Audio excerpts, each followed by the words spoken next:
Mahirap tanggalin ni itong evaporator na to. Oh.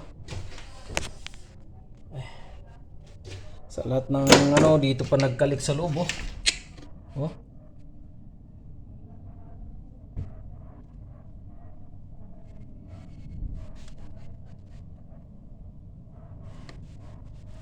Ang problema niya, masyadong siksik yung pagkakalagay. Ayun. Ito ang problema dito ngayon. Dahil nakatornilyo ito, matanggal siya dito. Ang problema dito sa ilalim. Dahil tornilyohan na yan. Hindi ba kita? Yan. Kasi nandito siya sa kabila. Ayan. Yun.